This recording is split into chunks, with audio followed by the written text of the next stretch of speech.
Hello, and welcome to No Place Like Home with Mike and Megan Knorpp, where we believe the center of the universe is your home, and our home, and every other home on the planet. On this podcast, we talk about anything related to that. Homeschooling, parenting, home decorating, gardening, as long as it has to do with being home.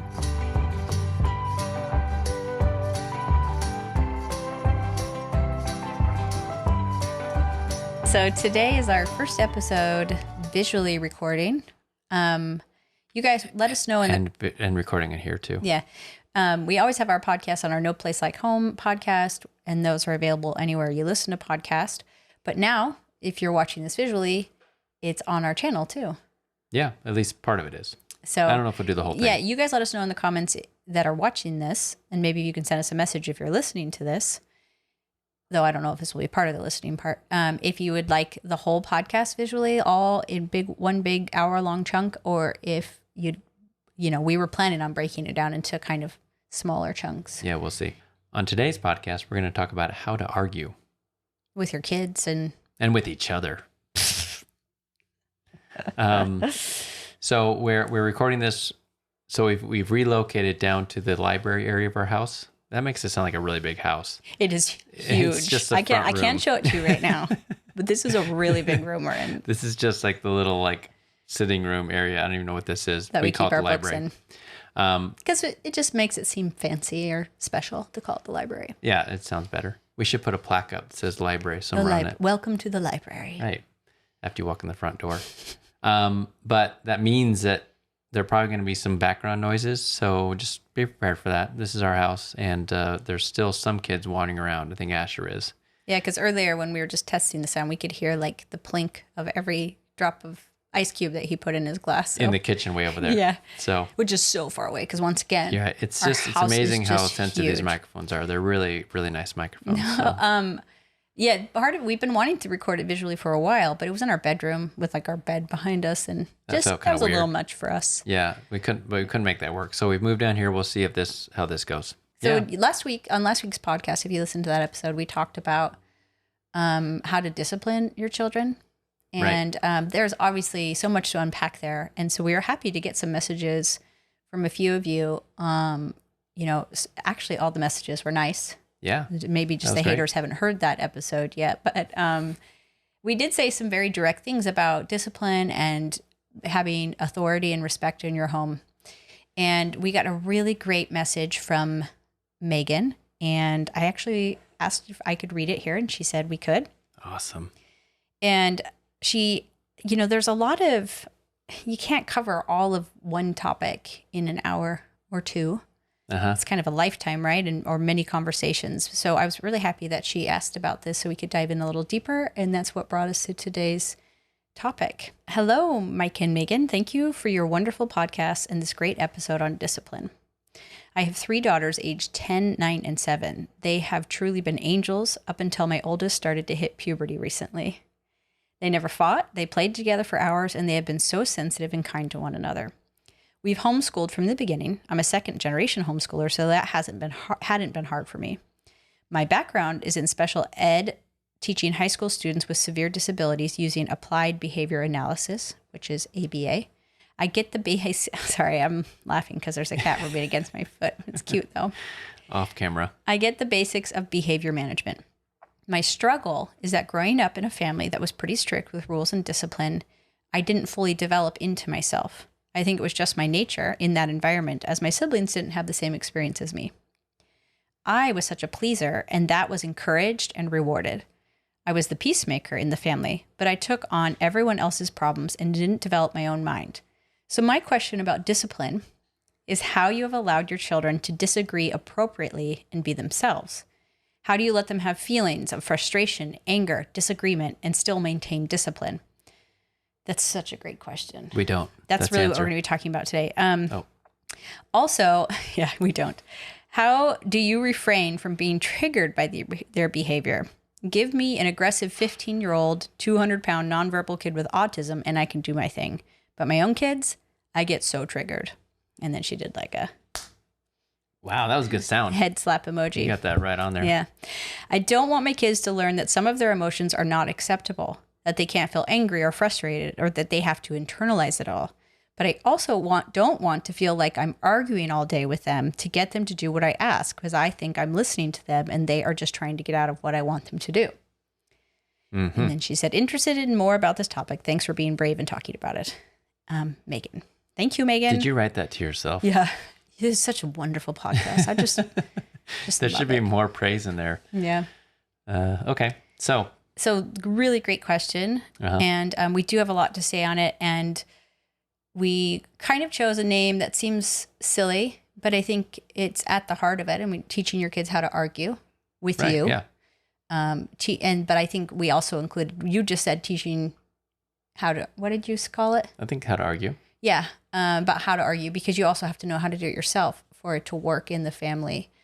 And both parties, you need to know that. Okay. Yeah, and it's something you need to teach your children, but you can't teach it if you don't know how to do it. And so we're going to talk about arguing and why we actually think that's a huge part of parenting. It's like a gift you give your children. Because that's part of life is working through things and discussing or arguing, you know. Well, and I guess we're going to be diving into this, but arguing requires critical thinking skills, which means that you're really thinking about what you believe and why, and being able to back it up and have evidence for it and things along those lines. And so few people today seem to have critical thinking skills. If you spend any time on YouTube and you watch videos where people are debating each other, it feels like maybe part of this new type of parenting where we have this relaxed parenting and a lack of authority in the family. That also means that children were not challenged in the same way. Right. Which is unfortunate, because we all need to be challenged. We all need to learn, not that we're wrong, but why we're right, and be able to navigate complex ideas, thinking critically. So right. And hopefully do it with bringing less emotion and, I don't want to say feelings, but because and understanding the role that your feelings and your emotions play in those sorts of arguments. Yeah. So where did this start for us, Mike? So this, for us, as far as this all started how we operate as a couple. And we learned some of these skills, or whatever you want to call it, information when we were in college, because I was studying marriage, family, and human development as my undergraduate degree. And we just had some principles that we kind of adopted pretty early, and how we should operate as a married couple. And that has sort of bled out into our children. That sounds like a weird thing. that has carried over. Maybe that's the word. Carried over into how we operate with our children, how we communicate with them. And I don't know if we want to reference the book right now, but a lot of it when how we operate comes from a very one book actually that we still own. This 7 Principles for Making Marriage Work. I don't know if you can see that if you're watching. From John Gottman. John M. Gottman, PhD. And he gives some real good direction on how you should handle conflict in a marriage. And it also applies to between any sort of relationship. Really, I think any sort of conflict. Yeah, and we read that when we were babies, really. Yeah. Mike and I married when he was 21 and I was 20. And we read this within the first couple years of our marriage, and took for granted that we probably would not have known this on our own. That's true. Yeah, like we just thought like, oh yeah, that makes sense to me. But I don't know if maybe some of these principles you kind of understand intuitively, but I think a lot of the time you don't, especially because you're not really thinking critically a lot of the times in an argument. And so if you could do it beforehand and learn these principles and start to practice them and perfect them. And recognize when things are going off the rails because you've sort of worked on it ahead of time. So it's going to seem like we're going all over the place maybe, because we're starting first in marriage, because the Gottman Institute is thriving. It's an amazing resource, and they talk a lot about marriage. But then we're going to bring this down to and how you help your kids when, even though they respect you and you definitely are the authority in the family, how you help them develop their own mind and be able to think critically through their own ideas instead of them just being imposed upon them, like Megan was asking in her message. So in this book, The 7 Principles for Making Marriage Work, Dr. Gottman goes over, he has this research center where they study thousands of marriages. And he is able to predict with like 95% accuracy when a couple will divorce, which is sad, just because divorce is a sad topic in general. But the thing that's interesting about it, he said it's not from how they treat each other when they're being loving and kind. It's actually how they argue. Right. And which is fascinating. And he goes kind of through, he teaches you about the worst way to argue. Right. Yeah.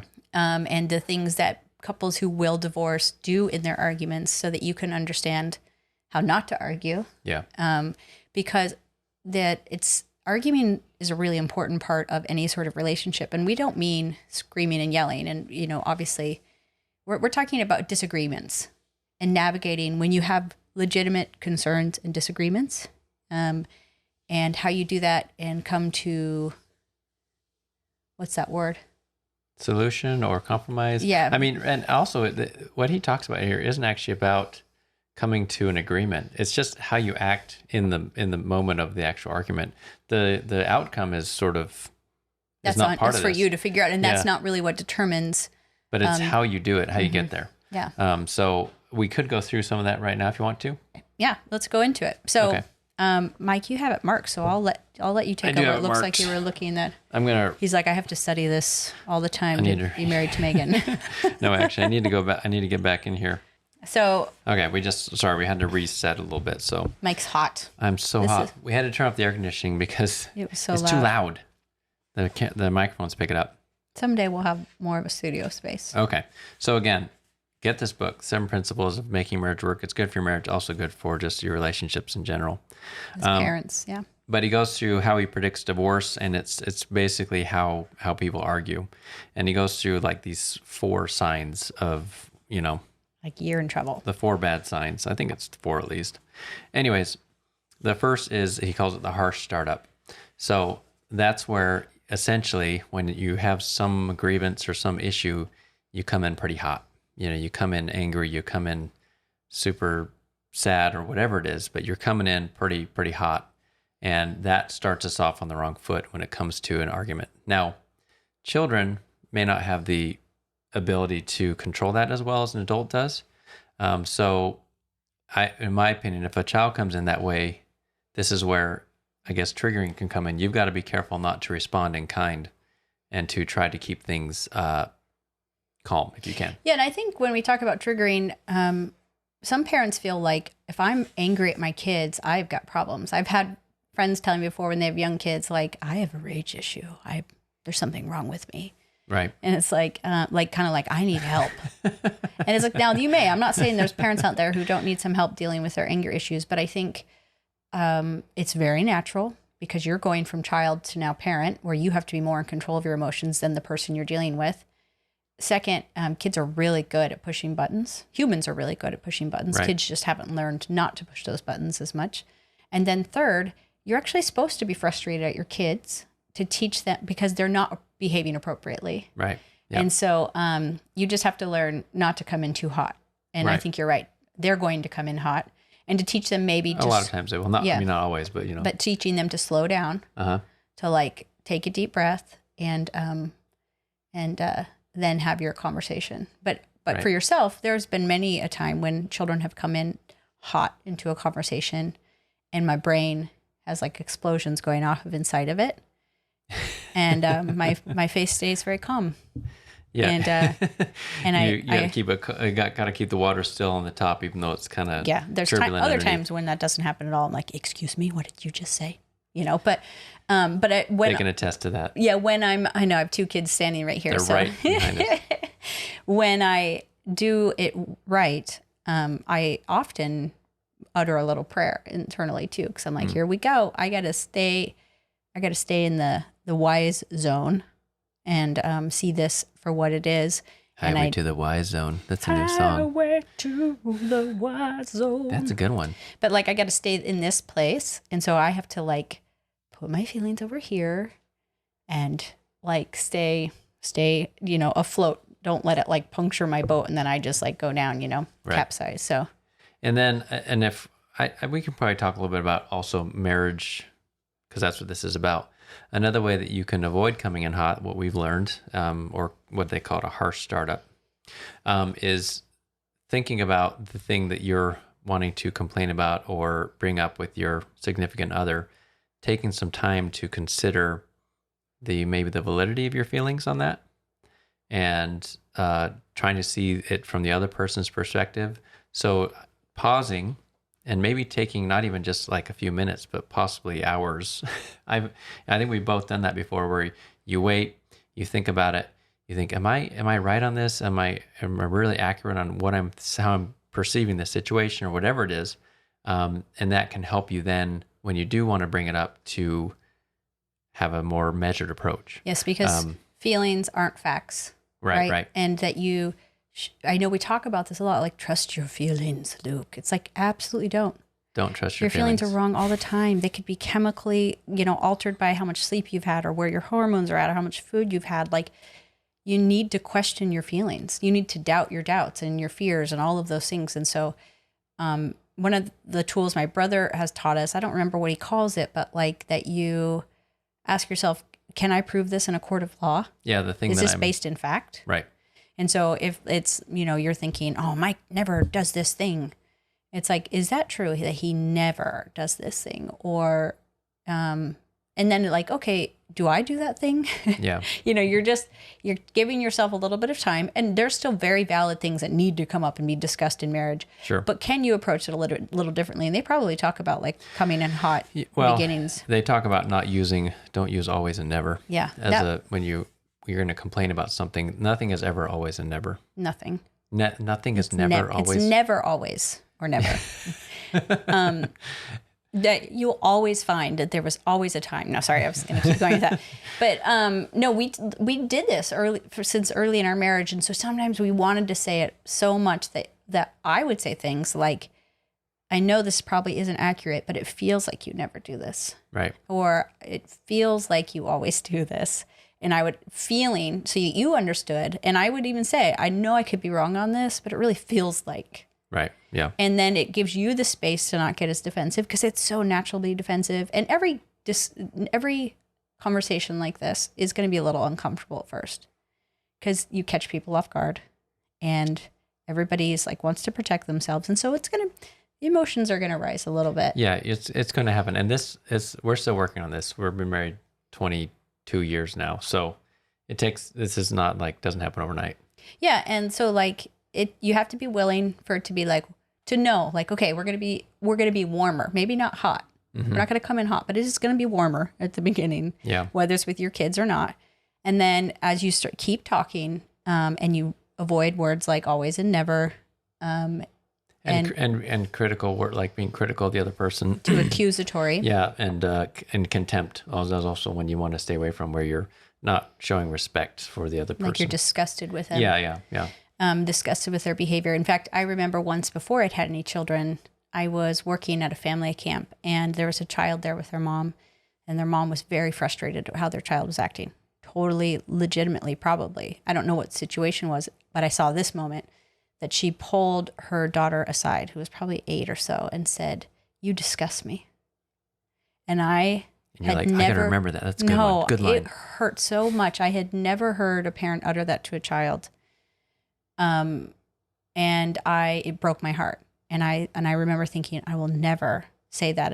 And I'm not saying they were on vacation. They're at this family camp around all the extended family members, because this camp kind of brought together like whole groups of families, like the cousins and aunts and uncles. And I can't even imagine the heightened emotion when everybody's there. Or I can, because I've done those. There's a lot of baggage that comes. So I'm going to give this mom some grace, but also contempt with your spouse and contempt with your children is an incredibly heavy burden you place on them. And so really staying away from very pointed things, especially about their character, who they are as a person. And we've talked about that before, like no name calling. We talked about that, in fact, last week's podcast. So that's kind of like, instead of contempt, there's respect. Right. And respect for them as a person and as a good human, mm-hmm. who maybe is a little out of line. Or with your spouse, it's a good human who maybe doesn't understand the implications of the thing that they're doing or not doing or said or whatever. Right. And so the conversation isn't to say you're a bad person, but to say like, hey, I don't know if you realize, but like, this is how this makes me feel. Yeah. All right. Next on here. The second sign is the 4 horsemen. So this sign is actually broken up into 4 pieces. So it's kind of I thought he was kind of tricking us here. Because it really should be the 7. Yeah, there really should be 7 principles. But okay, so the first one we actually kind of already hit on, which is criticism. So, if you're instantly criticizing, that's a harsh startup. So that's, again, you always and you never, that was in this part. So we jumped ahead a little bit. You disgust me. We got to be careful. I'm going to use as many of these negative principles as possible throughout this conversation. You're going to show what not to do. And we've already had this one too. Horseman number 2, contempt. So it arises from a sense of superiority over one's partner. He has an example there. Can you give it? It is a form of disrespect. Wow, I am so smart. You are smart. You already got a hit. Which I don't remember the example you're talking about. Well, that was an assumptive close right there. There are some examples, but we don't want to just read this unless you want me to. Well, I just think people listening have, you're taking for granted that they understand what this means. Oh, okay. So what is contempt? I don't know. Contempt is a pretty easy one. It's a lack of respect for the other person, and you seeing yourself as better or smarter. Okay, yeah. Than So them they in some talked about way. like a husband, and here's what he says that is full of contempt. Okay, contemptive husband. He says he's trying to discuss their views about how they spend their money. Okay. So everybody's temperature just rose a little bit. Is listening to this podcast, like, Yeah, oh no, money. because this is a hard one. He says, just look at the difference in our vehicles and our clothes. Oh man, I hate this guy already.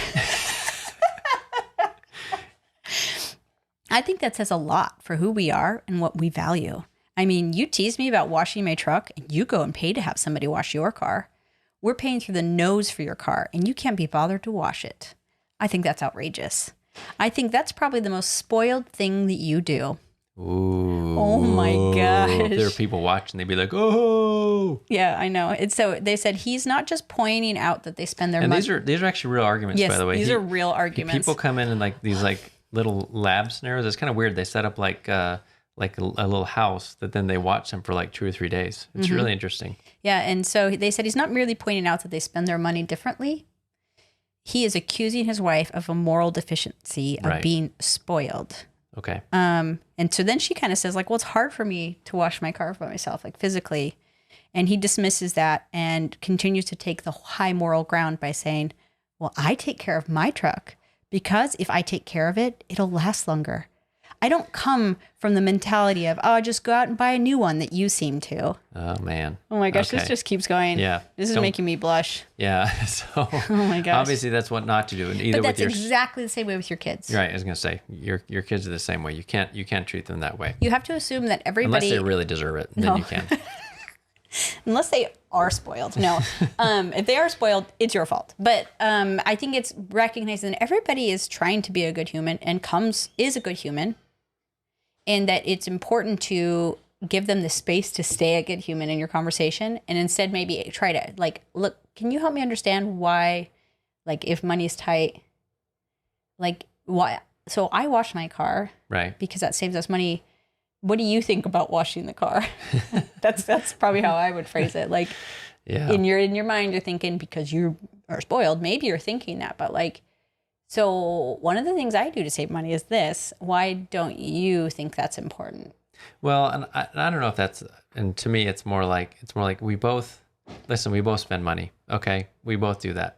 So let's talk about maybe there's some ways we can save some money. If you wanted to point out something specific, that would be the difference in how you do it and leaving a space for them to have, you're not a moral superior to them, but like I do it differently and tell me why that's you don't see it that way, right. You know, and that's gonna be with your kids too. Like instead of like you're so lazy, right? Because you never do your homework, or like I asked you to clean your room, you didn't do it. You're so lazy, and I hear parents calling their kids names like that, even in jest. We can do that. And even in jest, it's contemptuous, right? To say like, my kids are so lazy, you know, that's not appropriate because you are therefore their superior and they're inferior. It's just like, and so how can you say like, guys, like, can we talk about why it's so important for you to do these things? Like where this leads if we don't do it, and how it's hard for everybody else if you don't do your chore. Because now when we come to make the next meal, the counters are gross and it's hard to do. Like,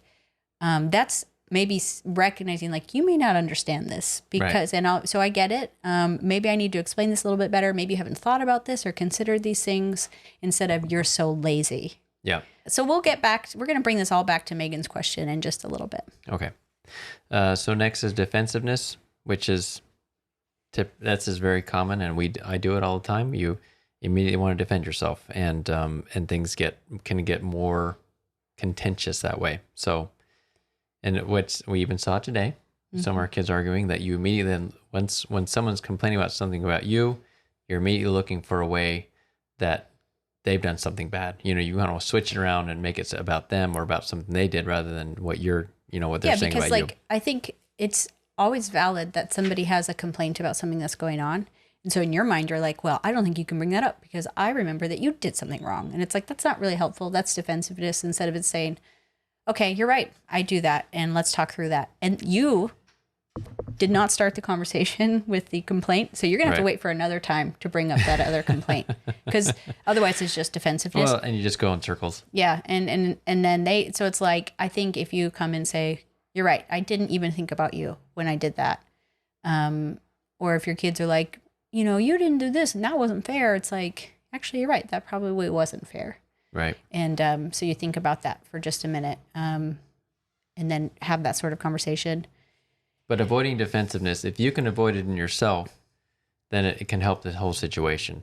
But or even soften it. Yeah. Like, even if you're like, I know I'm being a little defensive here.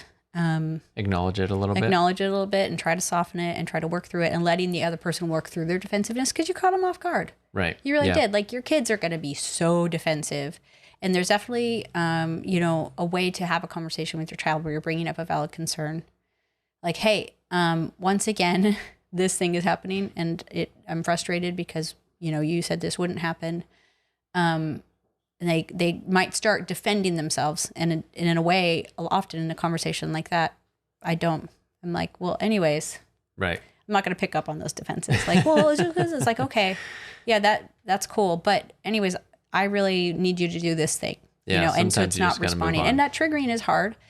I think my main answer for the triggering in a conversation like this, because when they get defensive, and sometimes defensiveness gets very mean and contemptuous, as a parent, you just it comes down to practice. Right.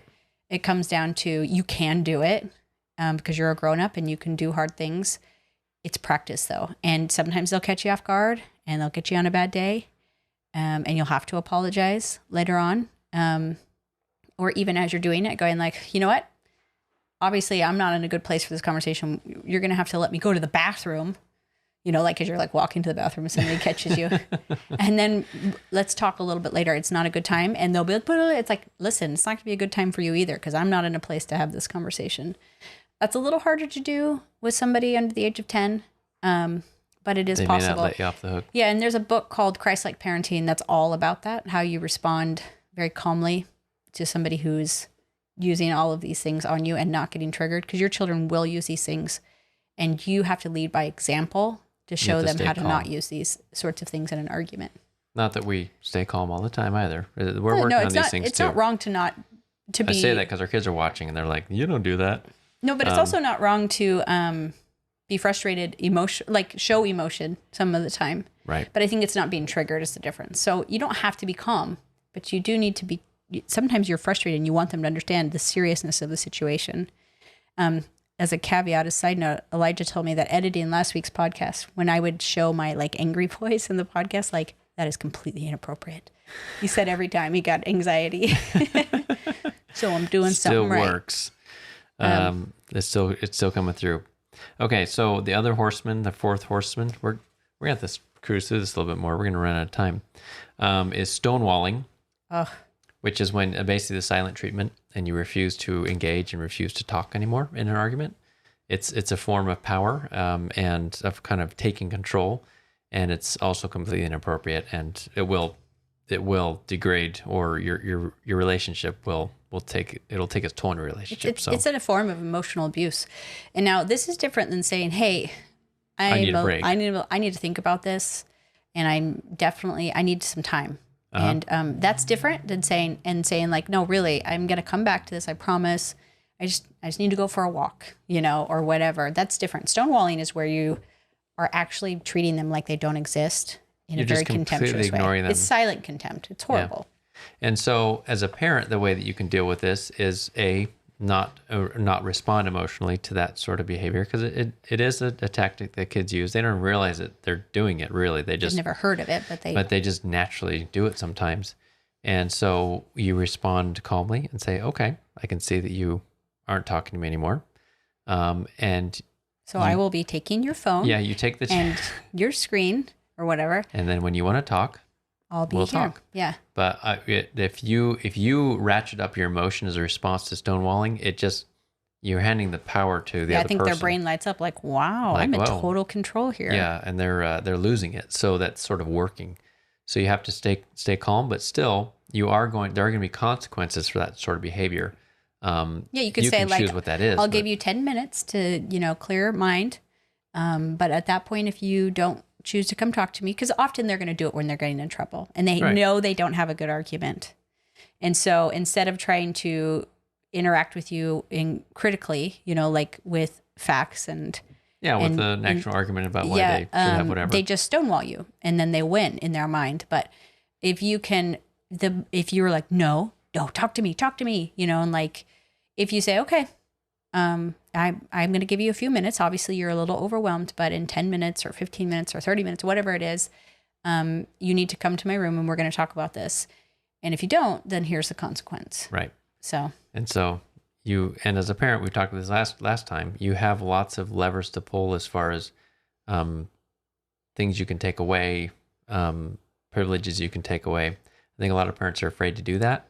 But you have that. You have a lot of the cards in your hands to be able to have consequences. So you just have to be willing to do it. And I think the hardest part is not going to the big ones right away, because then you've got nothing. I know. So it'd be like, if you don't come talk to me in a few minutes, you won't have your phone for the rest of the day, or you won't be able to go out with your friends tonight, sort of thing. I know probably every parent has gone way too high. Too hot. Fast. Yeah, because you respond. Like, I remember a famous story in my family where my oldest brother was 5 and he had done this thing, and my dad said, oh, it was Halloween day. All right, you're not trick-or-treating. And he didn't trick-or-treat. And I'm sure my dad was like, I probably shouldn't have done that, like, the rest of the evening. But then you also feel like, but I can't. If I go back on that, then I've lost my authority. Which isn't true. You can come back and say, hey, thought about that and realized that was wrong what you did, and here you still need to have consequences, but that was probably a little too far. Okay, so that's stonewalling. So you shouldn't do it to other people, and that's kind of how you handle it if your kids do it to you. The third sign is flooding, and this is interesting. This is more of I think a husband and wife situation. Because what can happen is if you're complaining or having a criticism or whatever of the other person, they might get overwhelmed and be unable to respond. Like, it's sort of like you're just hitting them and with all this information or with all these complaints, and they are overwhelmed by it, and they can't think straight, and they call that flooding. And it's usually because the other person is being very aggressive and the other person can't withstand that. So you have to be careful if you have if there's something that you're bringing up. So I've never seen this happen with one of our kids before, because I think parents, I don't know, probably don't come in that heavy. I have heard of it happening to friends from their teenage children. Okay. Where they are accusing of parent. Oh, like the parent is a receiver of the accusation? They're trying to flood them with accusations of like, you're not fair, my friends do this, you're controlling, you do this, makes me feel bad, I want to die. Like, and it's so much that you're just like, oh my gosh, we've had this before where a child will be like, I have never, and you're like, yeah, that caught me off guard, and that's pretty heavy and that's pretty high, and all of these accusations where you're like, I didn't even know that this was an issue. Right. And so not responding, and I think the news does this these days. I think like there's all sorts of like flooding that can happen when you're like, did you know? Like these like documentaries that are revealing things and showing you from a new light. Like, did you know this? Did you know that? Did you know that? You're like, oh my gosh, I don't even know it's true anymore. Right. It's actually throws you off balance. The human mind can't do that. And they call it psychological rape, where like you're just hitting people psychologically with so many things that they don't even know which way is up anymore. And then they become very compliant. And this is employed obviously by horrible spouses who are manipulating their spouse. And we might call it gaslighting or things along those lines, where they've just created so many things that the other person doesn't know which way is up anymore. Yeah. But you can get in such a toxic relationship with your child where it's come to the point where your teenager might be doing that to you. And like, or, you know, as they start to get hormones and I think everybody has the ability to do these things to other people. Yeah. And so by not responding to that and telling them like, absolutely not, we're not going to have a conversation where you're treating me like that. Then they lose that power, and probably that's not going to happen a lot of times after that. But like in my mind, if a person was flooding me in a conversation, or whether it be a child, a spouse, or anyone else, it's like I'm done. Right. Like, yeah. And there might have been some valid concerns in there, but I'm not going to talk to you, and I'm not going to be talked to in this way. If you have some real valid concerns, we need to start over at another time. And you don't have to feel any guilt. They might, and because also oftentimes when somebody's flooding you, they're going to be pushing. They want you to make a decision. They're going to be pushing on things that you're kind of afraid of. Okay. Yeah. You know, like if you're afraid that, am I being too hard on them, or that, you know, they're going to be pushing on those things. And so, you're going to have to resist and be like, you know what? Cause they're almost going to be giving you an out. Like all of these things will go away if you'll just do this thing that I want you to do, or if you'll just see it the way that I want you to see it. And it's like, even with a documentary you might watch or a news program, say, I'm going to have to take a few days to think about that. Cause we watched some UFO documentary last year. Some what? UFO. And by the end of the night, we're like, oh my gosh. We're all going to die from aliens. UFOs, they're real. I never considered this. But then you wake up the next morning, you're like, no. Like there's another way of seeing that, right? They might be real, but like you're like, wait. There's another way of seeing that. And I think that it's important to recognize that that's like a way that brains work. And so you don't do it on other people, and you can recognize when someone's doing it to you and be like, we're done here. If you want to do this respectfully, we need to start over at another time. Yeah. So pause. So what you do on that. Yeah. Uh-oh. Even Jude just got home. Uh-oh. That means it's about to get loud in here, folks. Wait, I want you guys to hear what Eve does every time she gets home. Okay. She's coming. Shh, quiet. I'll move the camera, or move the microphone this way.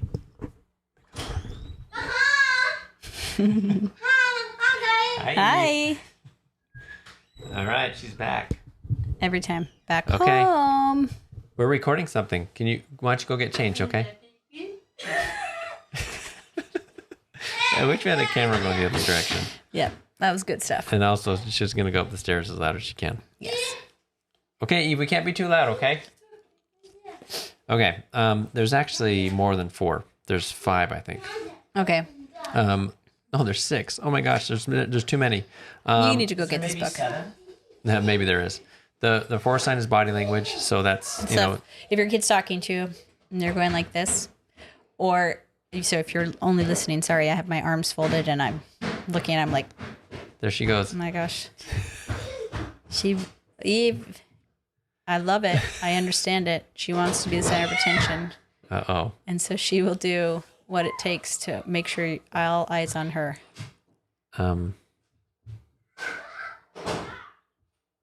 They're changing out of their swimsuits, but there's an argument about it. I think that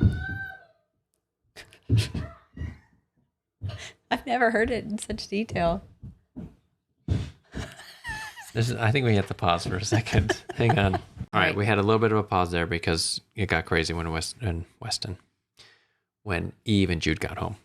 But the last thing we're going to go over on this is body language.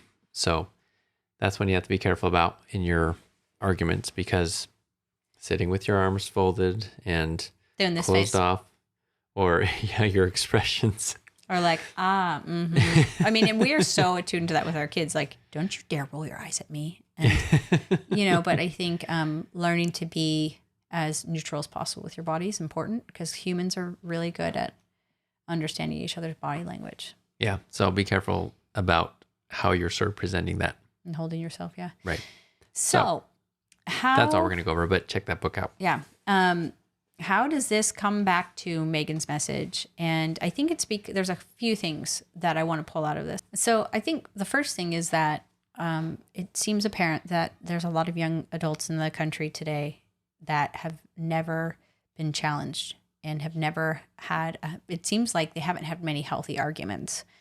Right. Because a healthy argument where your parent is modeling these behaviors for you, you're going to learn from your parents. You're going to copy your parents. And either your parents might be avoiding these sorts of conversations or having them in very unhealthy ways. And so therefore modeling bad behavior, which is so that when people have not learned critical thinking skills, they've not learned to say, now, is just because I feel that, does that mean it's true?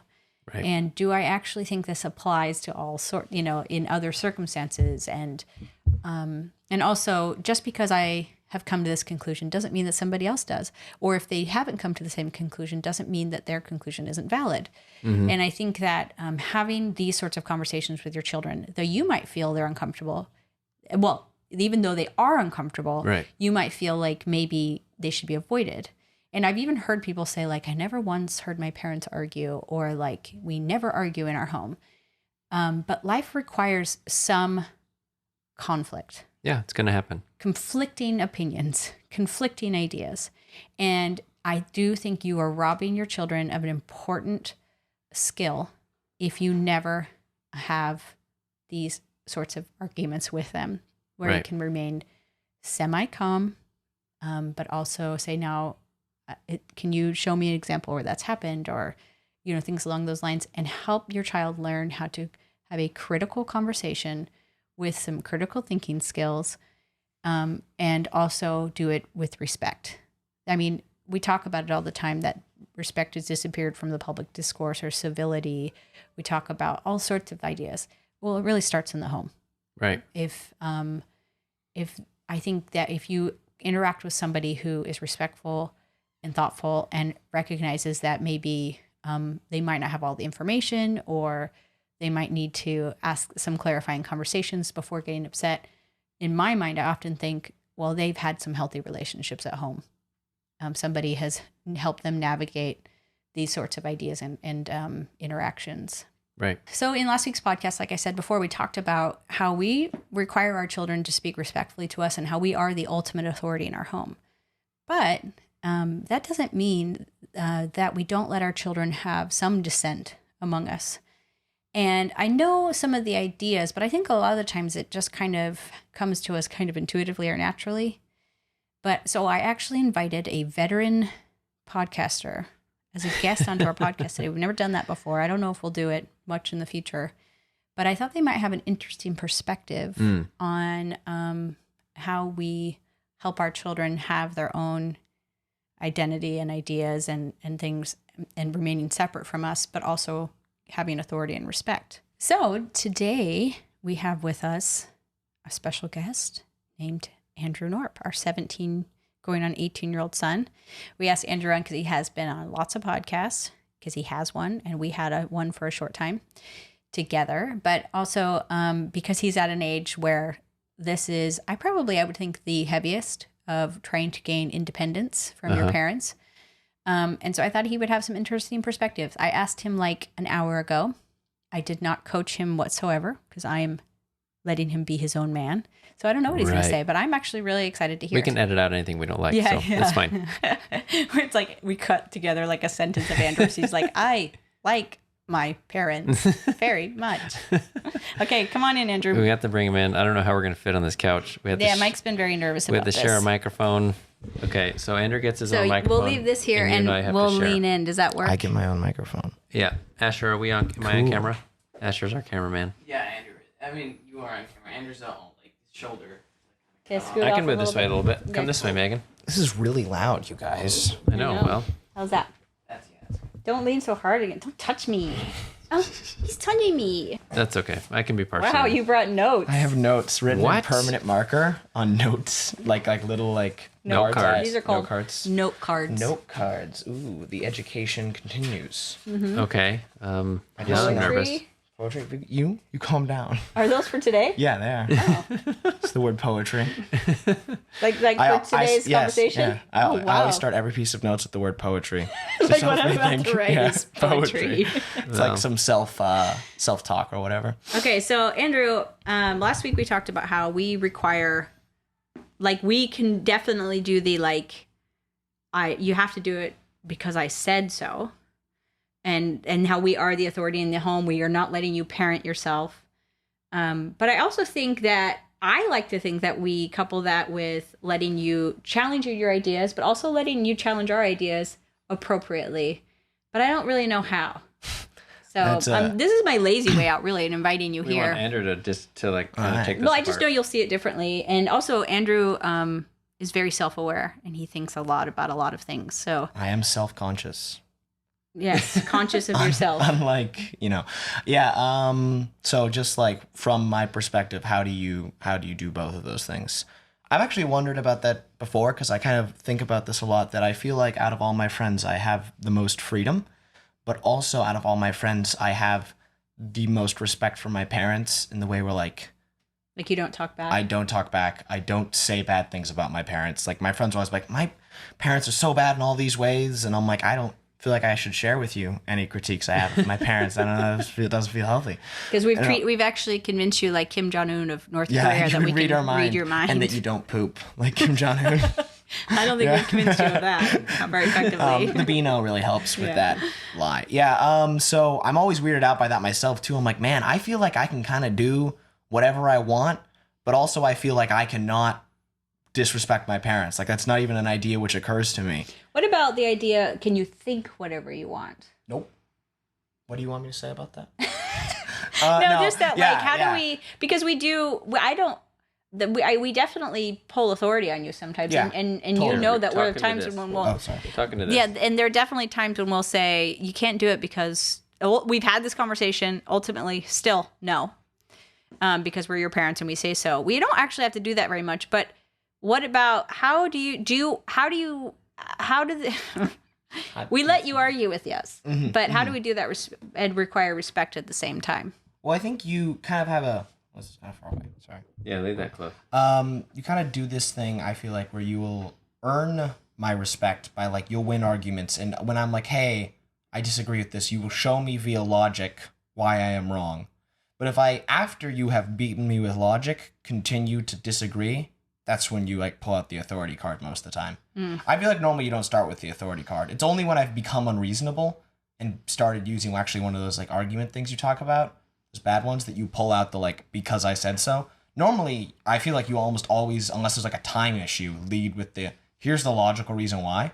Or, like, if I'm doing something wrong, I feel like most of the time you don't just be like, let Peter come hang out with your friends because I told you so. You actually, I feel like one of your main strategies, you'll lead with a question.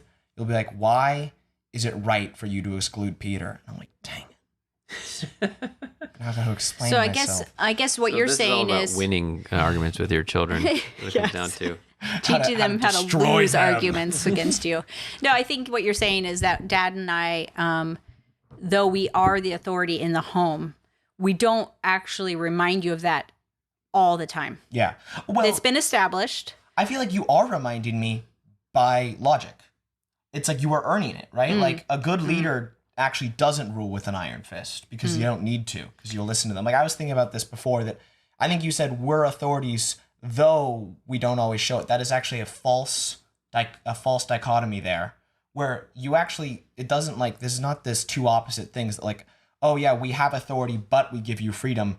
Those are actually, like, Intertwined. those are intertwined ideas. Interconnected. Like, it's not like there's only two sides, like the tyrannical king and the complete anarchy. Like, it's not like you found the healthy middle. It's like almost you are in a whole different area in which you are operating, which is like actually the ideal situation for both. I think I have more freedom because you correctly give me authority, and there is more authority because you correctly give me freedom. Does that make sense? Yeah, and so what you're saying is when we do take away your freedom, you know logically that was deserved. Not maybe in the moment. But Yes. Eventually. Tell me about times when you actually felt, did you ever feel, because I'm okay with this, because we are not perfect parents. Yeah, we are. Got the That's why we have this expose being podcast. written. Yes. You know, like where you felt like we weren't letting you be who you are. Has that ever happened? And how was that, how did you push back against that? And how did we respond? Well, I have like a terrible memory of like things which have occurred to me in the past. So Oh, I thought you were saying I have a terrible memory. I'm going to bring up right now. I'm like, no, what have I unleashed? No, like it's like- I asked for He it. doesn't remember. I don't know, man. Like I mean, there's totally times when I can remember where I feel like I wasn't heard or my feelings were hurt or whatever. But like also if I've grown up, I've like realized like, well, also it was like 9:00 at night and mom had been out in the sun all day and I was the fourth child in that room asking her for something.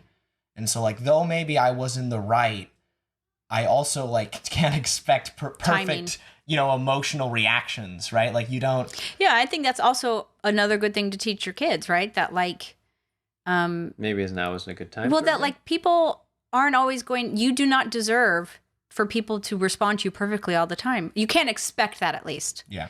And anybody that expects that is unreasonable. If you expect other people to be reasonable all the time, then you are therefore unreasonable. And that there is a time, like, sometimes when emotions are heightened, when Mike and I are like doing the RV stuff, and he's like trying to do all of these things, if he bugged me in that moment, it would be really unreasonable for me to bring that up and expect him to respond reasonably while he's trying to do all of these difficult things. And I think sometimes kids have to learn that too, right? Like now is not a good time. And so I will get frustrated at you. I will see the hurt on your face and be like, listen, I am really tired right now. It is not a good time. So if you want to ask me this, I promise you're not going to get a good response. Or like, I'm sorry that I'm being unreasonable, but you still need to go out because I'm exhausted. Yeah. And I kind of have a joke with this with my friends, which is like, I will probably be able to go to that, but I can't ask now. Like I will ask in a couple days. Because that's respectful. Moment. And I think, but that's not like manipulation. I think that's a completely reasonable approach. Like this idea will be difficult and stressful to think about for my parents. So I will have to ask them when they have the space and the emotional energy to work it through with me. Like actually a recent example is I want to go to a party that is in the day you guys are leaving to something. Yeah, well, we were all supposed to leave town. We were all supposed to leave town, but I want to stay and like leave later. And I asked about it and I got a pretty like negative answer. And I'm like, I will wait because I think logically we could make it work. But now I don't think my parents want to like stop whatever they're doing and logically work through it with me. Yeah, and I think on our end. Yeah. Oh, did you want to say something? Can I talk to you? Is it okay? Can I have the microphone for just a second? No, I think along those lines as a parent, sometimes it's okay to say, I don't know about that yet. I need to talk to your mom about that, or we need to figure this out, because we did come to a solution on that that was agreeable for both parties, but we had to think about it to figure out what that was. So, yeah. Yeah, I think it's not having a knee-jerk authority response, like, nope, I don't like that. And to have that away from the kids. Sometimes the kids know you guys want us to make that decision right there because you think the pressure will turn in your favor. And sometimes it does, I guess, but it's resisting and saying, I need to think about that. But also, I think I have noticed that we do have differences of personalities in our family. And Really? I have noticed this. That is crazy. I am quite wise. It has come to my attention that not all of my children are the same. Whoa. And some of my kids, it is just in their nature to be contrarian. And so I know they're becoming their own person. But I do have kids, and there's a part of you that, gosh, yeah, of course you love it when your kid always says yes to you. But also it's like, well, I don't know if that's very good for them. And so those children, I have some in mind. I do say like, hey, it's not your job to be sweet all the time. And I've said that to them. And like, in fact, I had a child that, I'm going to use an example. Esther just got her permission. We signed it, right? Yeah, I put her under like that same thing I just said sometimes the kids will do under pressure, right? No. I just wanted to make sure. I don't think it's that big of a deal. But Esther is like so good at serving and wanting to help people. Like it's her gift. She's a helper. And so like a lot of the times it doesn't even enter into her mind that she disagrees with you. She doesn't want to disagree with you because she wants to help you. And so she wants to agree with you. But I have seen that there have become some gaps in her critical thinking skills because of that. Because she doesn't question us. It's good to question things. It really is. I think, and I hope that you think through our argument and you question it. And I hope that you see why we came to that conclusion. But if they agree too soon, they might not. And so I realized this, I guess this was 6 months ago. And that's another part of how we do this and let people be themselves. We have open, almost debates at the kitchen table, probably like almost every night and throughout the day. We're debating about different topics, but some of our kids are more interested in that than others. Some people want to be in the debate team and some don't. Esther's definitely on a don't. She listens, and I've been hoping that she's absorbing some of that. And of course she is, but she doesn't actually throw her hat in the ring as often as maybe some of the other kids do. And so 6 months ago, like some loser messaged her pretending to be her friend and kind of walked her through the scenario that they got locked out of their Instagram account. And they were messaging through that Instagram account of her friend. I think. I don't know. The details are sketchy here because it's hard to remember. It happened for her even. It happened so fast. But I'm locked out of my account. Can you help me get back into my account? Because you're my friend, I can do it through your Instagram account. And so all you have to do is change the email address on your account, to my email address. And she didn't really understand, but she's like, oh my gosh, I want to help you. I'm a helper. She didn't use critical thinking skills. And she didn't even say, wait, what now? How will that work for you? She just went and did it.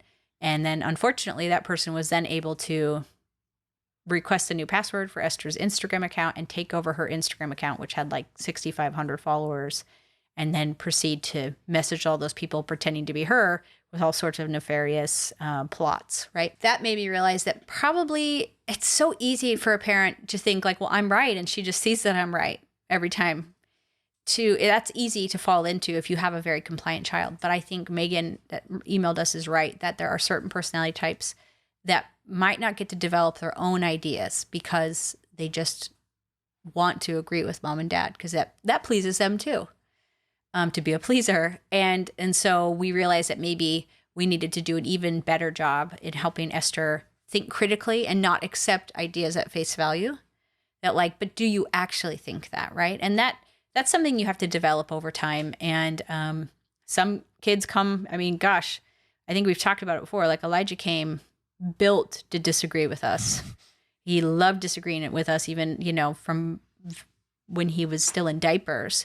And so that's not something that he has to work on. Mm-hmm. But he has other things that he needs to work on. And then the opposite is true maybe of Esther.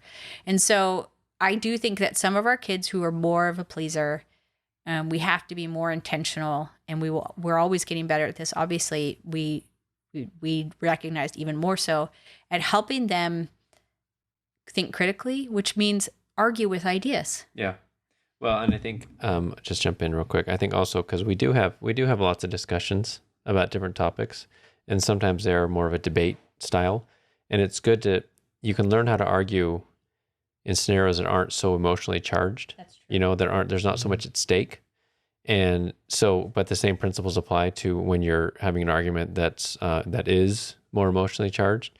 So you learn how to do that in a scenario that doesn't, no one's really in any danger of losing something they want or don't want, right? So that's probably has something to do with it. Because we do that a lot. I think there's a lot of discussions that happen. And Andrew is kind of the source of a lot of those because he's always interested in ideas and that sort of thing. So yeah, I was just gonna say I remember I've learned a lot of debate skills from you guys, but I'm kind of naturally contrarian as well, like Elijah. But I think one of the ways I started this, and I knew I got on your nerves eventually, is I'd give you these like theoretical situations, and I still love these. Where I'd be like, would you rather be able to fly or swim underwater? And you'd pick one, and then I'd tell you why it was wrong. Like, no matter what you picked, right? And, like, I didn't even think about it. I'm like, well, she's got to see both sides here, like, because it can't be an easy answer or it's not a fun question. And I think, actually, situations like that is a really some of my friends don't get it either. Like, why are you always asking this? Like, who cares? Like, it's never going to happen. It's like, that's not the point, actually. It's exploring an idea, and you learn more about yourself, and you learn more about the ideas. And also, it's just kind of like a fun game of mental sparring almost, of like, oh, here are the pros and cons of what you picked and why you're wrong and why maybe it would be better to pick the other thing, you know? Yeah. So I think discussions like that can actually be really good to develop debate skills where it literally doesn't matter because that will never happen, you know? Right. But like it's a good way to be like, oh, I can see the difference here on both sides. Yeah, and then I guess when it comes to letting your kids be become their own person within the framework of what you think will also help them be a healthy, safe, happy human, right? You still have rules and things that you'd like to guide them in. I think it's also asking for everybody's ideas and not requiring that everybody comes to the same one. So like some people do want to fly more than they want to swim. Like, oh, I can see where you're coming from on that. And then also making sure that we ask them specifically, because you'll have people that are more natural in those sorts of conversations, in those debates, those lively but friendly debates, asking them specifically, singling them out and saying, well, what do you know, like I'm going to say Jude, he's our youngest. Like, Jude, what do you think?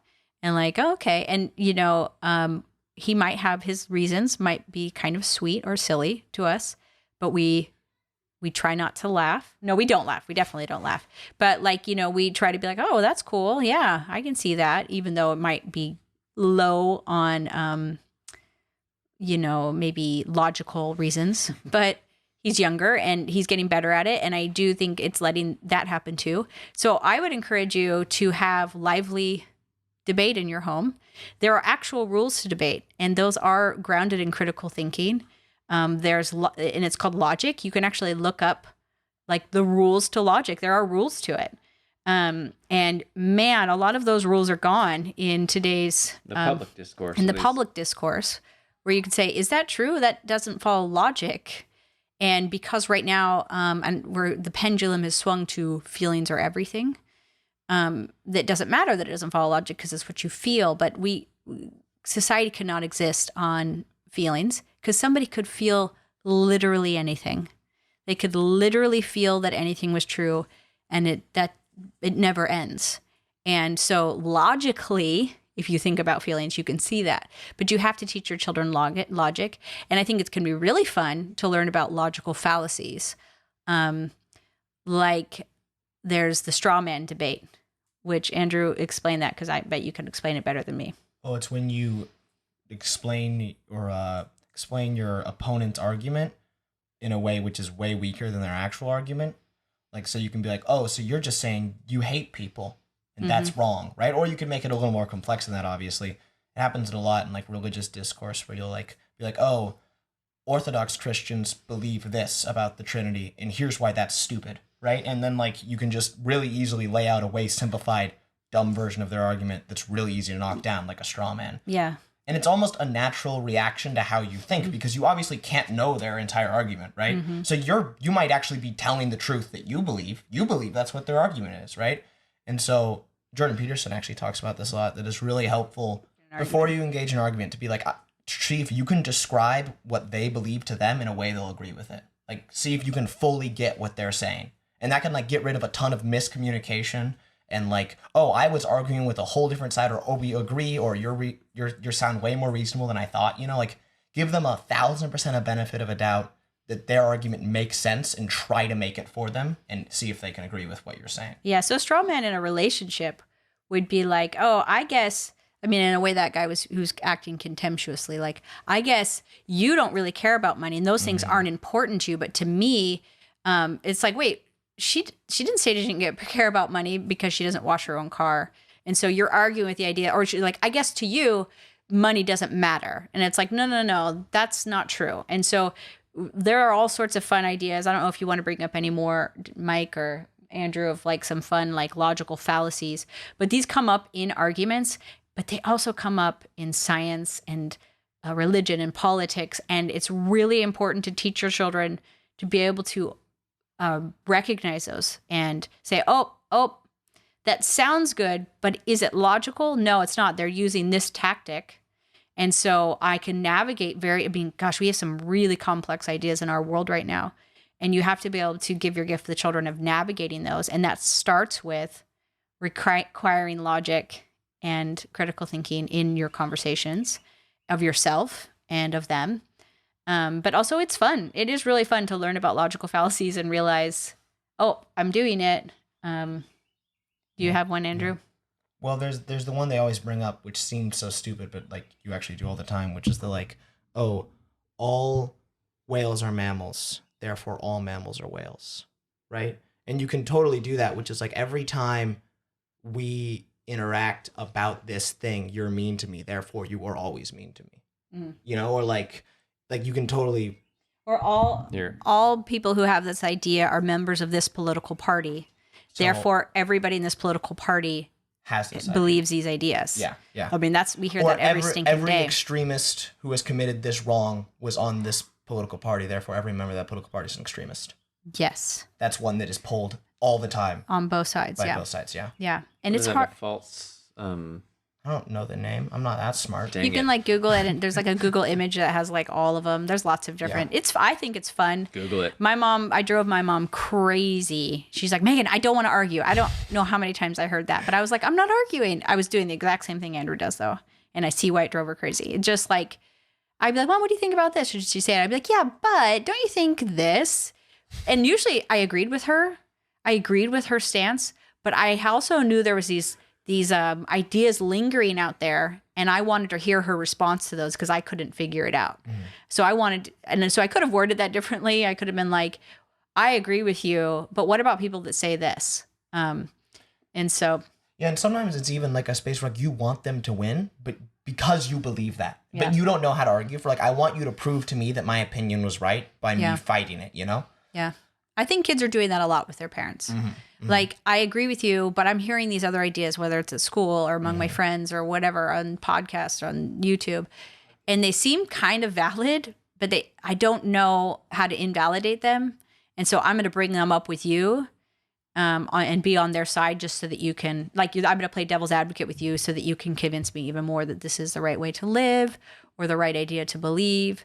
And so I kind of know of those ideas and sometimes will preemptively bring them up because I love to argue. Mike, you don't love to argue so much. No, I don't. But I think that's another thing you can do to encourage your children to think and to become themselves is bring up already those other arguments and work through them as a group and in those settings. Another idea I was thinking about when you told me like an hour ago or whatever that you were going to talk about this was the fact that it is kind of also a false, what's it called? It's when argument? You're saying like, oh, but if your parents will provide this restrictive, authoritative, structure for you, you can't grow into yourself. I think that's kind of it's not fully, what the problem with that idea sometimes is that every structure is that way. Like, let's say your parents are providing no authoritative structure to you. Their school will, their school friends are still. Their peer group. There's no rules, but there are totally rules to social situations. You can't say certain things. You can't act in certain ways. It's uncool to mention certain things. And then you'll just be shaped by that, and you won't be your own person. You'll be the public school person, Yeah. Or your internet. You'll become the person on this part of the internet. You will be shaped by that. So I think part of a good authoritative parenting is a way that you protect them from those things by giving them this solid source of authority that they can plead to as this higher, above all that stupid stuff, but will still allow them to grow in their own way. It's like a protective wall, right?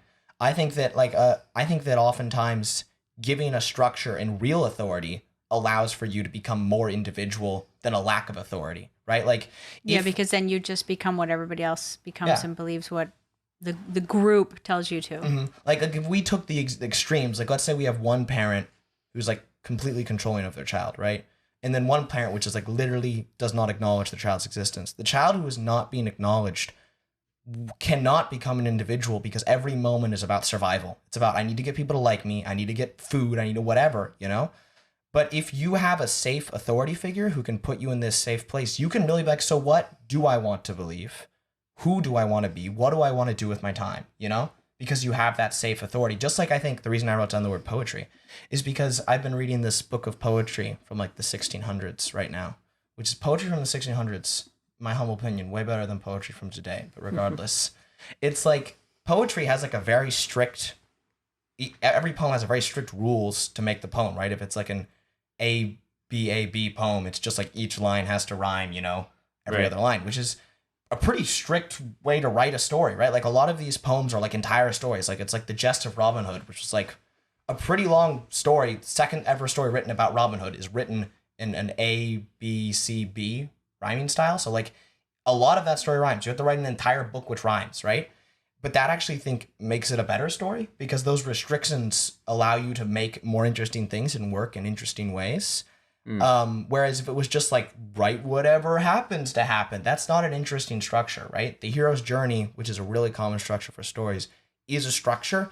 And that's what makes the stories inside of it so interesting, is that they have these walls to push against and this thing to build inside of. Yeah. And so I think a healthy family structure with healthy rules actually allows it to grow and be more different and more interesting as an individual than just no. Yeah, because we talked last week about like tomato cages, and that you might think like, oh, it's cruel to create these cages around our kids or our, but a tomato's fruit will just get eaten up. Like or it'll be pests or fungus or all sorts of things.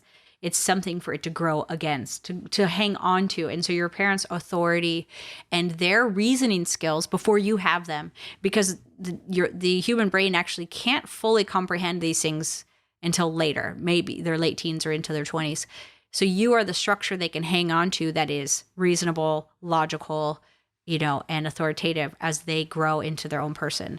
And obviously we talked about how there are some kids, like Megan said she was in her family, that you might have to encourage more to pursue ideas and to question ideas. But I think it'll all come out in the end. And so I think Megan recognizing now that she didn't do that as a kid and is doing that work as an adult, all of us are doing that to some degree with something that we didn't develop at a younger age because of who we were.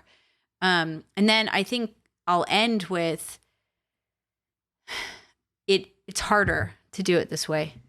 It isn't, but yeah, it's like you think it means that you have to have your lifestyle. I think sometimes you shy away from it because you haven't questioned your own lifestyle yet.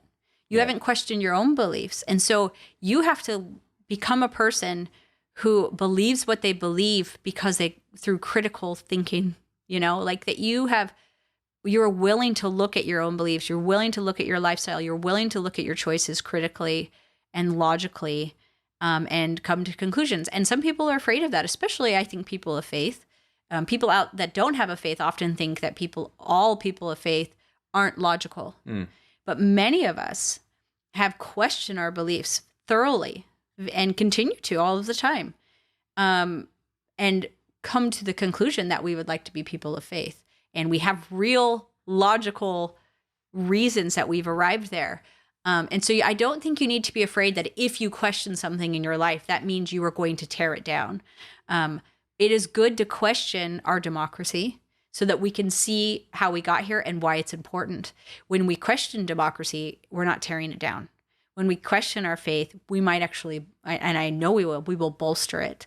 And so you are going to have to be really good at helping your children think critically, have a critical lens in your own life. And I think you'll find a lot of joy in that, because instead you might be ignoring these things. They're like little tiny secret fears of yours that are hidden away. And so you might eat more than you need to because you don't want to feel those or think about those or drink more or whatever it is. We all have our things that we turn to emotionally to cope, but you will have to do a lot less coping when you bring those things out and actually look at them.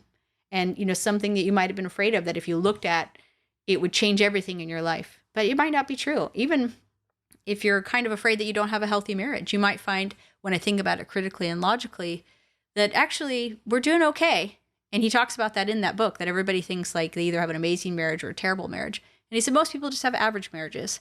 Just take a look at it and realize logically, people will argue. People have to, have a give and take. And so I'm not going to throw out my marriage and then just go find some perfect human who this never happens with. And so it may seem harder, but I really think your life will be much richer. Yeah. And your parenting will be a lot more effective. And then you will give your children the gift of not being easily fooled, of being wise, and of being able to navigate life logically and thoughtfully. Okay.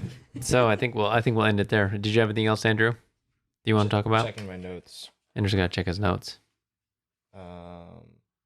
Yeah, they're all there. You're good? I think I hit most of my things. Sweet. Well, thanks for joining us today, Of Andrew. Yeah, thanks, Andrew. Thank And you I for did having me. I did the last minute thing on purpose because I am the authority in your life. I didn't It was want a it power play. No, I didn't want it to be a power play. Like in a week, I want you to talk about what amazing parents we are. You know what I mean? I wanted it to be something that you could come to and fairly naturally talk about. But then I also knew that you probably wanted a few minutes to think about it, that you would appreciate Yes, that. I And did so, write a high theory argument for why authority is important in your personal and societal life and how it actually. Yeah, You did? Wow. I did in my head. Not for real, but like I had the speech. Yeah, so I knew I wanted to balance that out. So I did do it last minute, but I really do appreciate it because I know that you're a busy guy. Yeah, so. I got to get back to writing my expose on you guys. Right. It's Making a lot of One money. of our Does it jokes work? is that Andrew, every time we do something that could be misconstrued is really bad. Yeah. Anything that could be taken out of context, right? Like in a way that would be terrible. I say putting that in the expose. You know, like say it out loud, like my mother always, that sort of thing. So And I it is can't kind even of a say joke. anything coming. because they'd be out of context and then it'd sound terrible. It'd be something like this. Like I'll say something she'll like find like slightly offensive and that'll happen. I'm like, my mother physically She didn't like she what we used said. physical She punishment would physically, use to physical win violence. arguments. This is dangerous ground Did run. that hurt? I'm sorry. You really It got didn't him. actually hurt at all. Shine like the top of the Chrysler building. Yeah. So Okay. Well, that's it. thanks for So, joining us. And thanks don't for forget joining to us. pre-order the expose. Because Andrew has promised. I told him he can write it as long as he shares the profits Yeah, with me. that's Yeah, the plan, we just need actually. some of that money. Thank you. Well, thanks for coming Yeah. along, guys. I know it was a longer one, but I really appreciated Megan reaching out and the others of you who reached out. Please, it helps us understand where you need to hear more and what you'd like to hear more about. And so send those questions along to contact@northandsouth.com. Also, one of you mentioned that you would like to see when we share a book on here.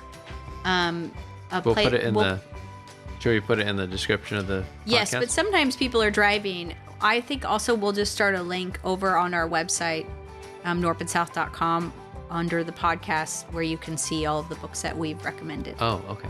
Great. Okay, that's it. Talk to you later. Talk to you next time. Bye. Bye.